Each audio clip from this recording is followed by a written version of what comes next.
नमस्कार दोस्तों, आपके साथ मैं हूं आशिमा त्यागी। बिहार में चुनावी सरगर्मियां तेज है और हर दिन कुछ ना कुछ इस तरह की घटनाएं या राजनीतिक दलों के बयान सामने आ रहे हैं जो तूल पकड़ते हैं और खबरें बन जाते हैं। ताजा मामला ऐसा ही सामने आया बिहार से, जहां चुनाव होने हैं और जब तक ये चुनाव संपन्न नहीं हो जाते ना दोस्तों, तब तक ये जो सिलसिला है यूं ही बदस्तूर चलता रहेगा। हालांकि मामला इतना बड़ा नहीं था जितना मीडिया ने इसे बनाया और भुनाया। तो आज की चर्चा की शुरुआत में एक ट्वीट से करना चाहूंगी, जो एक आम नागरिक का ट्वीट है, लेकिन अपने आप में बहुत खास है, खास मायने रखता है। तो चलिए सबसे पहले उसी पोस्ट पर आते। क्या आपने कुछ नोटिस किया? अशरफ हुसैन, एक आम नागरिक, जिन्होंने अपने ट्वीट में वो बात कही जो देश का हर जागरूक नागरिक महसूस कर रहा है, लेकिन बोल नहीं पा रहा, बयां नहीं कर पा रहा। उन्होंने लिखा कि आज चुनाव आयोग के खिलाफ बिहार बंद था, विपक्ष के बड़े नेता सड़क पर थे, वोटर लिस्ट रिवीजन को गरीबों का मताधिकार छीनने की साजिश बताया जा रहा था, लेकिन मीडिया राइट विंग की पूरी मशीनरी में जो है कन्हैया कुमार और पप्पू यादव पर फोकस करती नजर आई। मुद्दा पूरी तरह से डाइवर्ट हो गया। जी हाँ, आप समझ रहे हैं कि जो गंभीर मुद्दे हैं उन पर बातचीत ना करके, उस पर चर्चा ना करके, जो मीडिया है या ये कहें कि गोदी मीडिया है, उनकी तरफ से चर्चा कहां घुमा दी गई? कन्हैया कुमार पर, पप्पू यादव की मंच पर पप्पू यादव क्यों नहीं मौजूद थे? अब चर्चा की शुरुआत यहीं से होती है दोस्तों। तो पूरा फोकस जो है वो गोदी मीडिया का कन्हैया कुमार और पप्पू यादव पर। आप समझ रहे हैं, गरीबों का हक छीना जा रहा है, जिस तरह से चीजें हो रही हैं, इन सब चीजों को दरकिनार करते हुए पूरी तरह से इस मुद्दे को डाइवर्ट किया गया दोस्तों। अब जरा ठहर कर आप सोचिए, क्या यही है लोकतंत्र? क्या यही है भारत का मीडिया? पूरे बिहार में बंद था, लेकिन टीवी पर शोर सिर्फ इस बात का था कि पप्पू यादव मंच पर क्यों नहीं थे। जी हाँ, पप्पू यादव जो खुद बिहार की राजनीति में मजबूत जनाधार रखने वाले नेता हैं, और कन्हैया कुमार जो जेएनयू की राजनीति से निकलकर कांग्रेस में आए हैं, जिनकी वैचारिक स्थिति बहुत स्पष्ट रही है। इन दोनों को लेकर मीडिया ने ऐसा ड्रामा खड़ा कर दिया कि जैसे देश का सबसे बड़ा संकट यही। लेकिन असल मुद्दा क्या था? Voter list revision. मतलब साफ है कि जनगणना के बिना, सर्वे के बिना एससी, एसटी, ओबीसी और अल्पसंख्यकों की सामाजिक हकीकत को जाने बिना वोटर लिस्ट में बदलाव, ये है मुद्दा दो। उनकी हकीकत जाने बिना वोटर लिस्ट में ये बदलाव किया जा रहा था।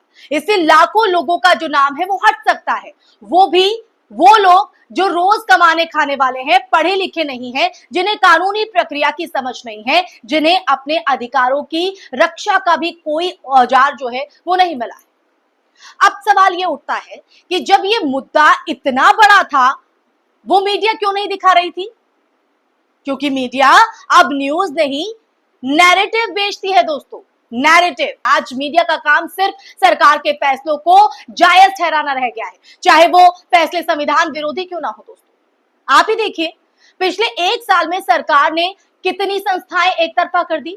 चुनाव आयोग, सीबीआई, ईडी, आईटी और अब वोटर लिस्ट भी। और मीडिया क्या कर रही है? तो चलिए अब आपको पूरा खेल समझाते हैं कि आखिर ये पूरा खेल क्या खेला जा रहा है पप्पू यादव के मंच पर ना होने की आड़ में।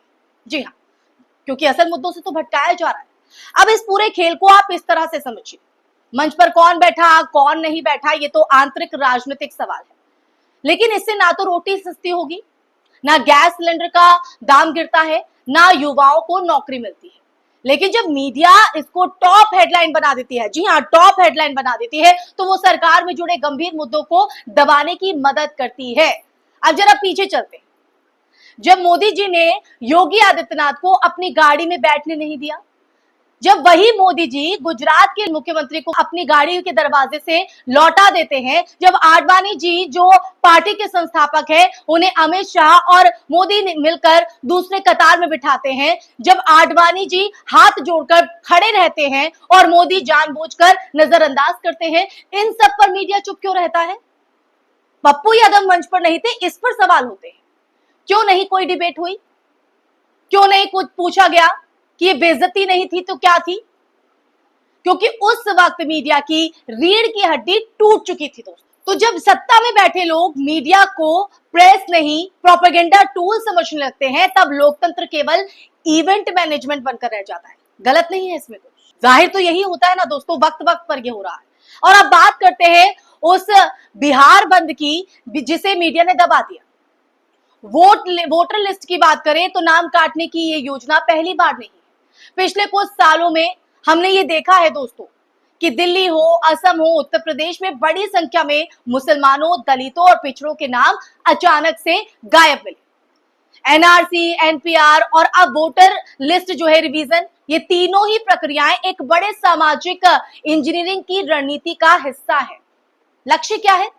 ऐसे लोगों को लोकतांत्रिक प्रक्रिया में बाहर कर दो जो सत्ता के लिए चुनौती बन सकते हैं। समझ रहे हैं आप? अब आप ये सोचिए कि अगर किसी पार्टी का वोट बैंक लगातार लिस्ट से गायब हो रहा तो क्या वो चुप बैठेंगे? नहीं। विपक्ष सड़कों पर उतरा, बिहार बंद किया, लेकिन मीडिया ने क्या किया? मीडिया ने क्या किया? उसने एक नैरेटिव तैयार किया कि विपक्ष एकजुट नहीं है, मंच पर आपस में ही झगड़ा है, पप्पू यादव मंच पर नहीं।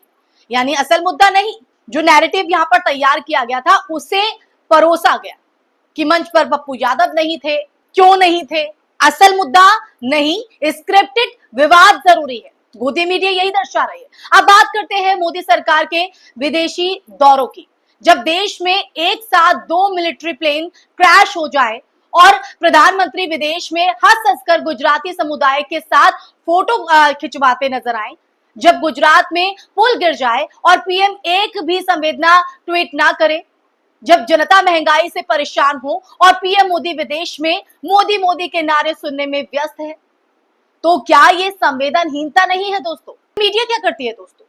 विदेश में मोदी की वाहवाही, एनआरआई कर रहे हैं मोदी जी का स्वागत, भारत का गौरव, इस तरह की गाथा पढ़ी जाती है। क्या आपने कभी ये देखा है कि अमेरिका में बाढ़ आने पर जो संवेदना पीएम मोदी ट्वीट को लेकर करते हैं, वैसी संवेदना देश के अपने नागरिकों के लिए भी व्यक्त करते हैं? आती है? कभी नहीं, हमने तो नहीं देखा। क्यों? क्योंकि अब प्रधानमंत्री खुद को अपना जनता से ऊपर मानते हैं। वो जन सेवक नहीं, सुप्रीम लीडर की तरह काम करते हैं और यही वजह है कि उनके किसी भी काम पर सवाल पूछना अब मीडिया की हैसियत से बाहर हो गया। मीडिया की हिम्मत नहीं है, या ये कहीं कि गोदी मीडिया की भी हैसियत ही नहीं है कि वो सवाल करे, प्रश्न चिन्ह करे, जो उसका मुख्य काम है सवाल पूछना, क्योंकि उसकी हैसियत से बाहर हो गया है। अब आइए थोड़ा आत्ममंथन करते हैं दोस्तों। क्या ये सब सामान्य लगता है आपको? क्या एक लोकतांत्रिक देश में एक संवैधानिक प्रधानमंत्री ऐसा व्यवहार कर सकता है कि वो अपने ही पार्टी के वरिष्ठ नेताओं को सार्वजनिक रूप से नजरअंदाज कर दे, विपक्ष को देशद्रोही और मीडिया को अपनी जेब में डाल ले? क्या यही है भारत का लोकतंत्र? क्योंकि मीडिया का सवाल पूछना काम है। अगला सवाल ये हो जाता है कि ये सब तानाशाही का ट्रेलर है। दोस्तों, मुद्दा बहुत गहरा है। ये सिर्फ पप्पू यादव की बेइज्जती का नहीं है, ये लोकतंत्र की बेइज्जती का भी है। ये आम आदमी के वोट की ताकत छीनने का है, ये मीडिया के बिकने का है, ये प्रधानमंत्री की संवेदनहीनता का है दोस्तों। ये उन संस्थाओं का मरने का भी है जो कभी देश में रीढ़ की हड्डी हुआ करती थी। आज हमें ये तय करना होगा दोस्तों कि हम सिर्फ मंच की कुर्सियों पर लड़ेंगे या उन सिस्टम के खिलाफ भी आवाज उठाएंगे जो हमारे कहीं ना कहीं आवाजों को कुचल रहे हैं, दबा रहे हैं। तो आज एक स्टैंड लेने की जरूरत है, सवाल पूछने की हिम्मत दिखाने की जरूरत है दोस्तों, क्योंकि लोकतंत्र सिर्फ वोट डालने से नहीं बचता है, लोकतंत्र सवाल पूछने से भी बचता है। और सवाल करने वाला कौन है?